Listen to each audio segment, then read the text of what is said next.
Hi there, I'm Talisha Tara. Thank you so much for joining us on Focus today. Music has a unique ability to make us feel something. It can lift our mood, bring back memories, help us process emotions, and even create a sense of connection during difficult times. But what if music could do even more than entertain us?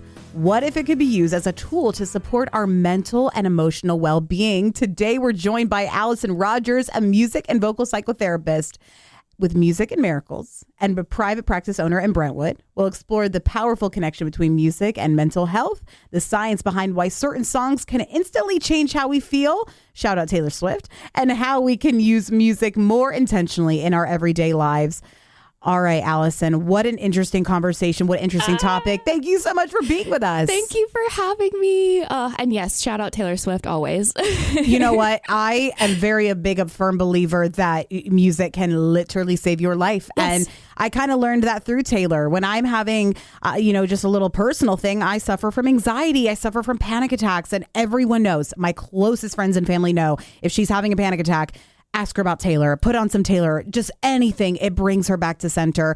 That might be a little stalkery, but not at all. Okay. My dad actually said the same thing in my wedding toast to me and my husband, how like music has been such an impactful part of my life, and that Taylor and Fall Out Boy like got me through high school. So exactly. I can relate. And we're a music city. So obviously this is a very fitting conversation for us. Any other radio station would be like, we're not touching this, but we are totally touching this because it's very cool. I want to talk first and foremost about obviously how you got into this and how you realized that music is a huge part of coping with mental health. Yeah, well, and when I first started going to school, I wanted to be a doctor, but had always been a musician, had always been a singer, did band and choir growing up, and knew the personal impact that music had on my life and how it helped me to really tap into my emotions, to actually feel them, to process them.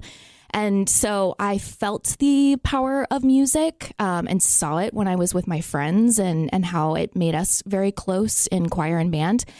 But then once I started getting into school and going through all the process of like being a biology major and pre-med major and feeling the weight of that, I realized that I really love stories and I love relationships. And I was really seeking a way to help people and to get to know people and to be with them, to witness them. And my mom's best friend, who's a nurse here in the Nashville area, she goes, I think you're going to be a music therapist. And I went, what? What is that? So I went and researched it and realized it's the perfect combination of music and medicine and mental health, and started realizing, wait, this is a profession. This is a degree. People go and do this, and it's mixing all of the things that I believe in and that I love.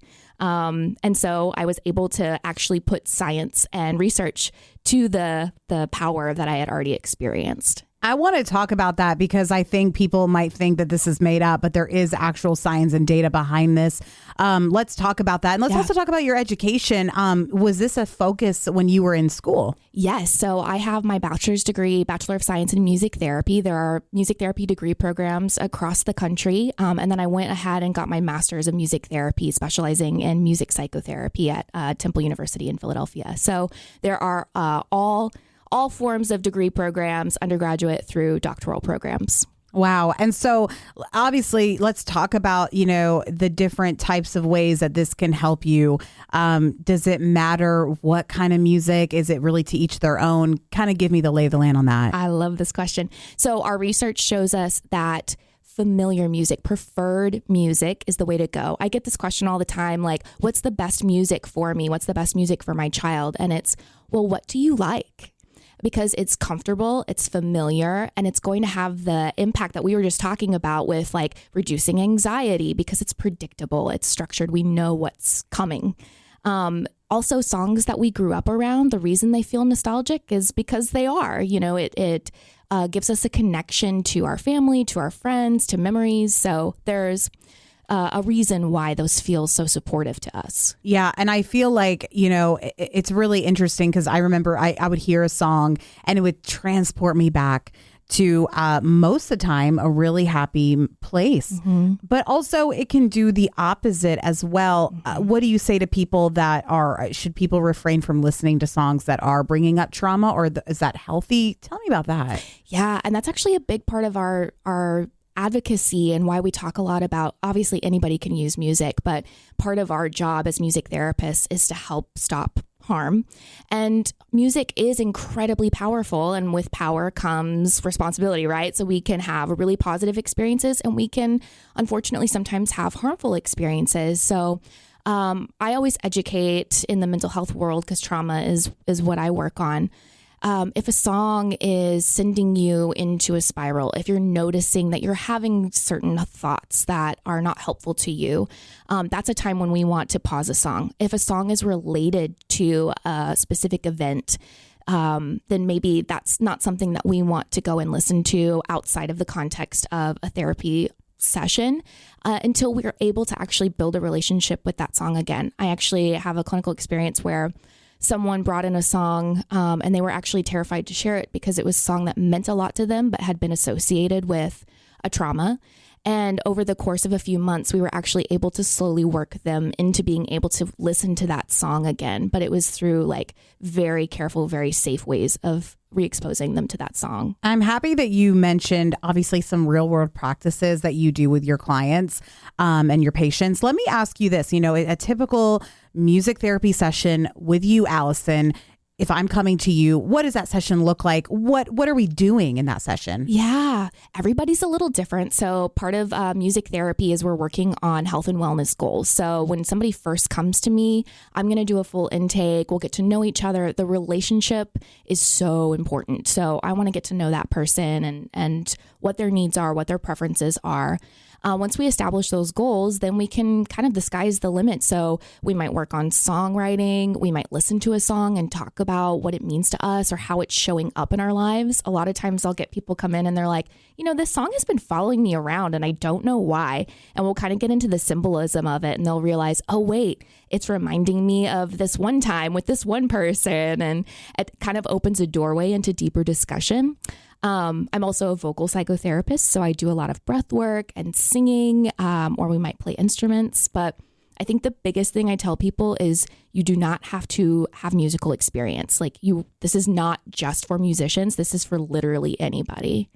Okay, because I was going to say, so I can imagine that there are a lot of musicians that come to you as well. This is their way of coping. For sure. And so, obviously let's let their therapy match what they do every single day in their lives here in Music City. I want to ask you this because you actually had put this on something that would be an interesting topic to talk about, is how people can possibly build their playlist that support their mental health. I know mine's going to be like all of the eras with Taylor Swift. Yeah. So I don't need any help, but someone out there might. Oh, no, totally. My top Spotify was like essentially all Taylor Swift. My top 100 songs. Yes. So, I love building playlists. I know that's a thing that I'll talk with friends about that's their thing. And a lot of times what I find is we're building playlists based on our preferences, right? Which is a great place to start. But a lot of times we're picking like a specific artist or a specific genre, but we could actually go even further and harness the power of it by being more intentional about it. So we can make a playlist that's like a focus playlist. But a lot of times, then we'll just throw songs on the list instead of thinking about, okay, when I sit down to focus, where am I usually starting from?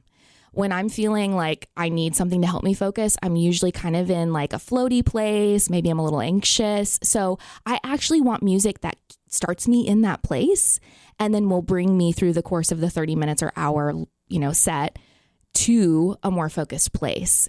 And the way that the music is processed in our brain will help us to get to that place more easily. So we can also think about energy in the same way. So if we want an energizing playlist or a motivational playlist for cleaning or being at the gym, we might start in a place that's a little more relaxed and then move us into that energetic place. I like that. It matches what you're doing with those timestamps, which is really interesting. I never thought about it this way. I always put on a playlist that is very familiar when I'm working. So that way I can sing along, but it's not actually affecting what I'm typing or what I'm writing down or what I'm, talking to somebody about. So I think that that's something that's really interesting. I want to ask you this, because I can imagine you are immersed and introduced to a lot of music that you've never heard of. Do people come in and they're like, I love this song, and you're like, I'm going to low key download this when they leave? Totally. All the time. And honestly, that's I love it so much because I'm a music nerd. So I've always been one to like kind of jump genres and artists. And so, yeah, there's so many times. I think sometimes when I'm like trying to play live music and like when I worked in the hospitals, people would be like, oh, do you know such and such? And I'm like, actually, I don't. So can we listen to it together and then I'll go from there and play it off the fly. Smart. Yeah. But I love it because I'm just learning music all the time. Although like I started my career before TikTok was a thing. And so I used to be able to use stuff from like the radio, the top 40, because everyone was listening to that. And now it's like the amount of music that I have to learn is wild. Oh, yeah. Yeah.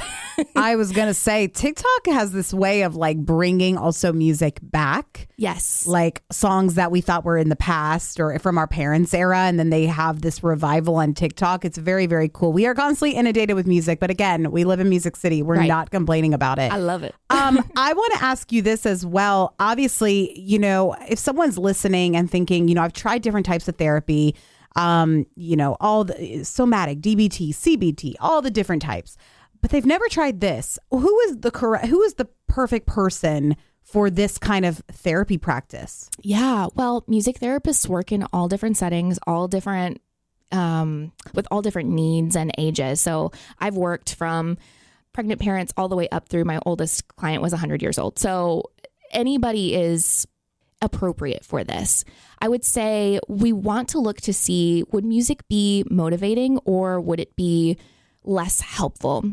So there's certain diagnoses, like for instance, in the hospitals that maybe music might be overstimulating, or it's not appropriate for the kinds of medications that they're on. And maybe it doesn't mean that they couldn't do it later, but at that time it's not appropriate. But for instance, in my practice, really anyone that I've worked with has been appropriate. I would say people that like families, young children who are working on maybe they get a little anxious at school or stressed at school. So we're working on finding coping skills there, or families are working on bonding or healthier ways of communicating with each other.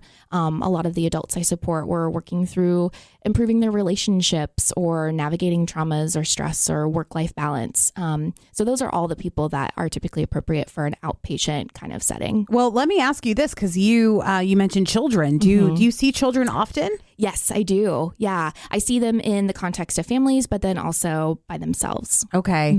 I can imagine that is extremely helpful for a child because music is supposed to be fun and playful. And I think a child would really absorb that so much even better maybe than an adult. Yes. Well, and kiddos really need structure, right? They're constantly learning and absorbing information. Like their sensory systems are always going, always taking in information. And so music offers a space that's fun. It's motivating. It's also really structured. So we can use music for transitions and for predictability, and it creates a lot of safety in of itself. Yeah.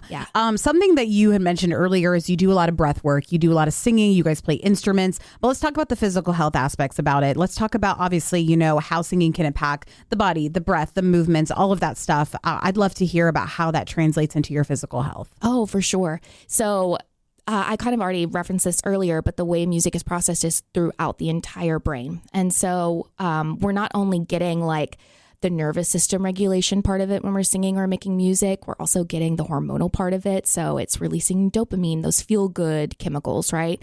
But with singing, we're also getting the impact of not just the nervous system and brain with like attention and memory. We have to take these long, sustain the singing. And so it's slowing our heart rate. It's allowing us to take deeper breaths, which again, relaxes the nervous system, gets us into a calmer, grounded state. But then it also excites us.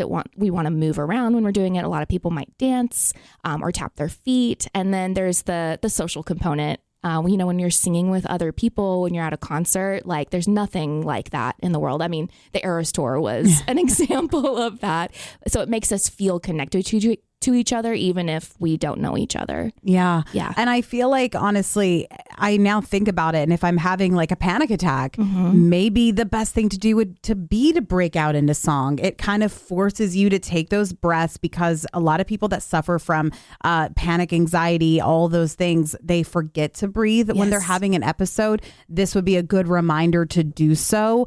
I think this is really, really interesting. Something that I also wanted to discuss as well is the difference between passive listening and intentional. And I know we spoke about that earlier with curating a playlist, but what is that big difference? Oh yeah. This is actually one of my favorite things to educate on when I'm doing groups, because again, we are constantly being stimulated by other things. So music is on at the grocery store, when we're shopping, in our cars. So we always have it going. But you would be surprised the amount of times that you're not actually like intentionally taking it in. I know there's us music lovers out there that probably do. But a lot of times I get from people, actually you have me sitting here and listening to a song, but I can't remember the last time I actually just sat and listened to a song. And the first time I heard that in a group, I was surprised. But when we are intentionally listening to something, we're not just having it in the background as a way of stimulation or helping our focus, like you were saying earlier with work. We're actually sitting and taking it in, listening to what is it telling us, noticing how it's actually impacting our body. So it's a bit more mindful than just having it on in the background. And, there's so many benefits that can come to that. I've already touched on a few, like energy and motivation and grounding. But it can actually, again, help us to really harness the power of what music is doing to our body and our mind. Yeah. And I feel like, honestly, you do a really great job of like being very open to all the different ways that people want to hear and listen to their music. Yeah. I would love to hear any real world experiences, maybe somebody, you don't have to name names, but somebody that was in your chair that this severely helped them and you saw it with your own eyes, maybe processing a trauma or because someone that's listening might think, this isn't for me. I want to break that stigma right here, right now. So let's talk about those real world experiences. Oh goodness, I have so many. Yeah. I mean, I'll name a couple. When I worked a lot across all different settings. I was in special education. I was in the hospitals. I was in like mental health, behavioral health. And so I can think of some groups where, middle-aged men would come in for a group and they'd look at me with the guitar girl, right? And go, oh, come on, this is silly. Like, I need the real therapist. And I'm like, just give me... I need the real therapist. I'm like, just give me 5 minutes. And by the end of the session, they are relaxed. They're opening. They're open-minded. They're crying. They're realizing this song is touching on my relationship with my spouse. This song is touching on how I've been carrying everything for everyone. And it allows... Again, it opens a door to these deeper conversations and ways that maybe we've been holding it together, because music is such a beautiful container. And it allows us to really feel our emotions instead of just sit with them and talk about them and roll them around in our head. We're actually getting to experience them and move them through. When I worked with adults with intellectual and developmental disabilities, I can think of this one client that I had for a while. Would walk through the hallways, not looking at anyone, always had their head down, eyes on the ground, and would come to music and wanted to sing Disney songs. And through the course of our work together over a year, started talking in the hallways, would say hello to people, was looking up, felt really confident, chest up. And I remember there are other therapists coming into the room to observe and see what's going on, like what's changed. And said, I've never heard their voice like this. Wow. They were able to string together, fluid phrases and they were just stunned. Where do you think that came from? I think a lot of it is the relationship piece of it, meeting them where they are and having something that helping them feel really confident and successful and being seen and heard. And I would say, like, as I've transitioned more into the mental health space and doing trauma work, that's all we want, is to be fully seen and heard and loved. And that's a big part of my work. I believe in the person and just want to sit with someone and make space for them. And I think over the course of feeling more confident in their voice, then they were able to share that with other people because they were given a space where they could do that safely and freely. Yeah. I think that maybe there are a lot of people like you, and we need more of them, who their heart beats to help other people. Just natural empaths that want to go into social work or psychology or psychiatry. And, if someone's thinking about maybe this is the route that I want to go into, I love music, maybe they're already a musician as well, where should they start? Yes. Well, there's creative arts therapy. So it's not just the music. If you're interested in art or dance or drama, there's a space for you. For music therapy specifically, I would highly suggest going to our organization's website, so the American Music Therapy Association.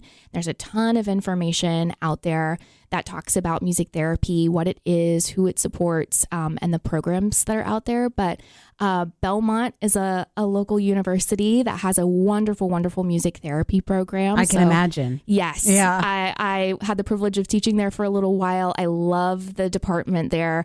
So definitely reach out to them. They're all kind and would be happy to answer your questions.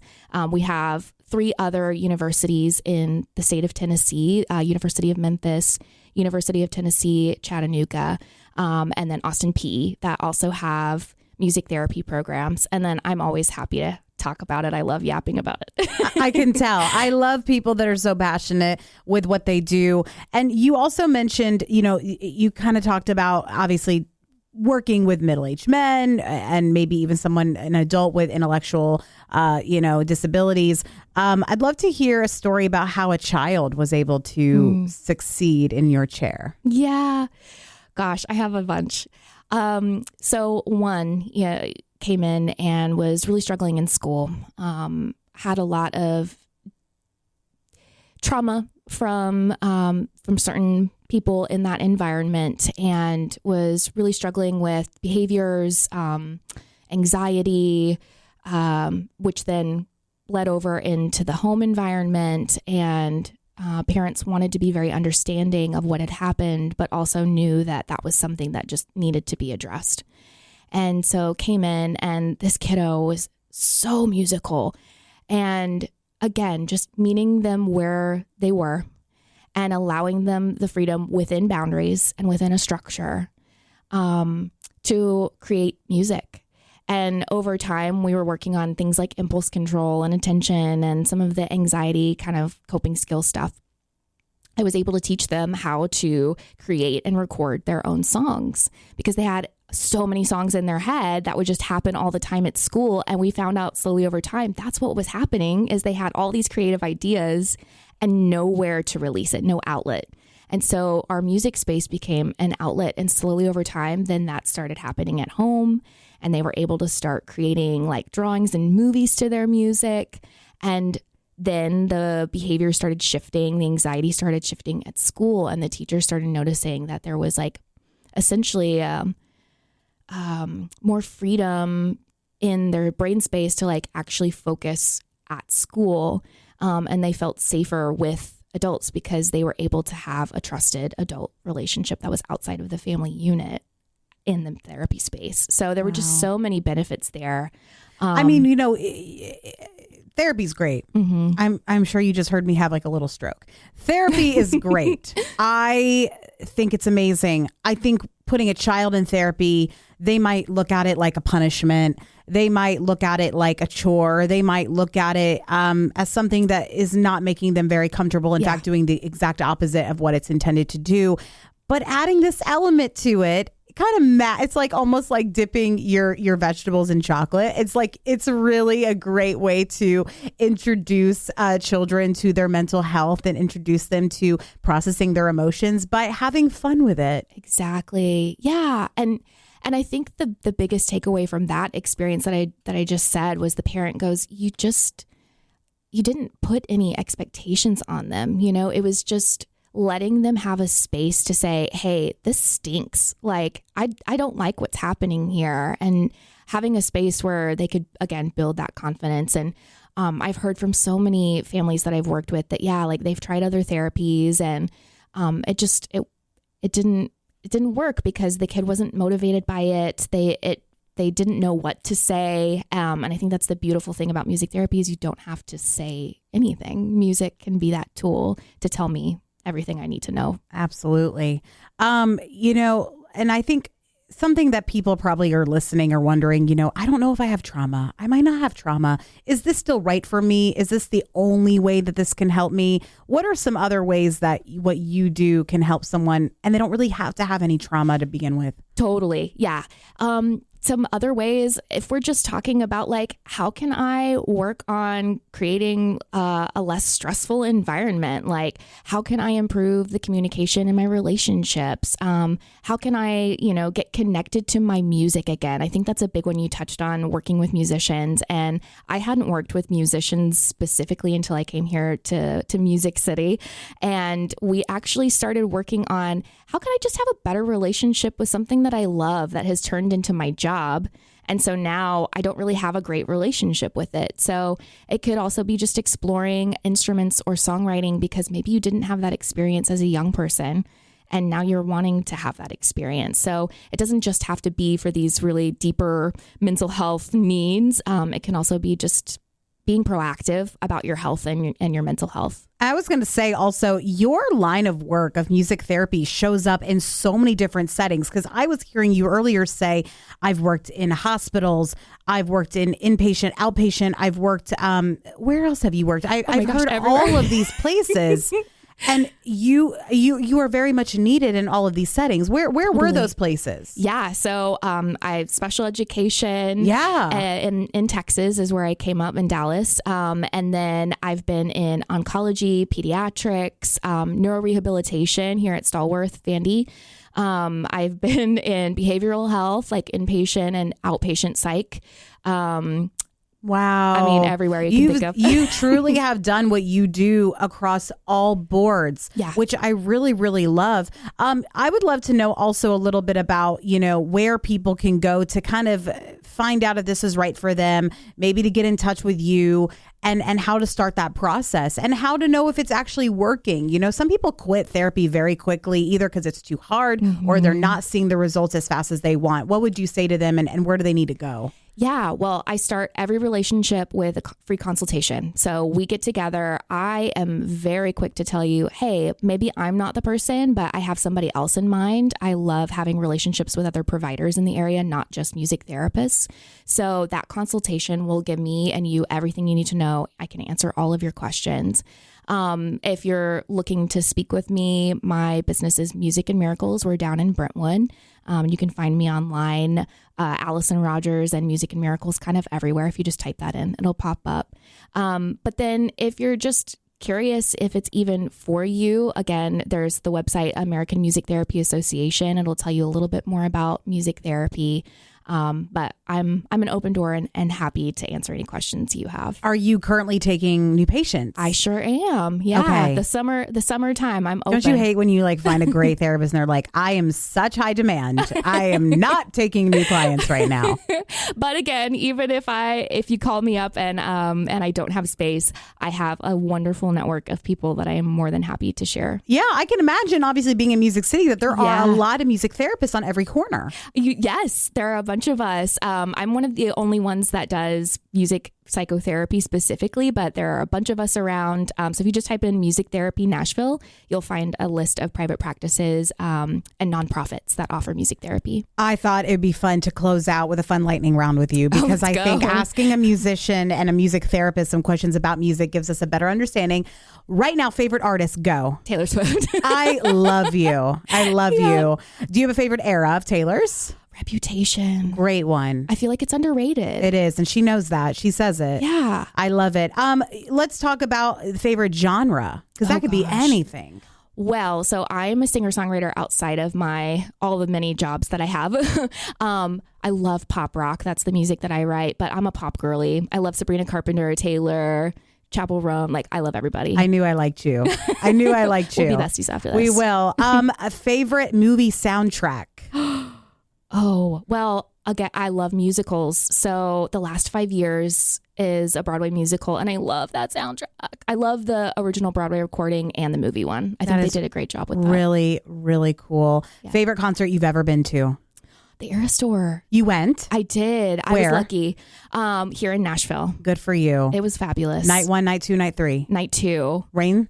No rain. No rain. And very lucky. I was so just sick afterwards because I just went hard. I think she would be okay with it. Yeah. Allyson Rodgers, thank you so much for joining us. We are going to be besties after this. I love what you do. It is so cool, so unique, and it really is showing that people are here and existing to help somebody. There's going to be so much more about this conversation on our Facebook Focus page. We will see you next week on Focus.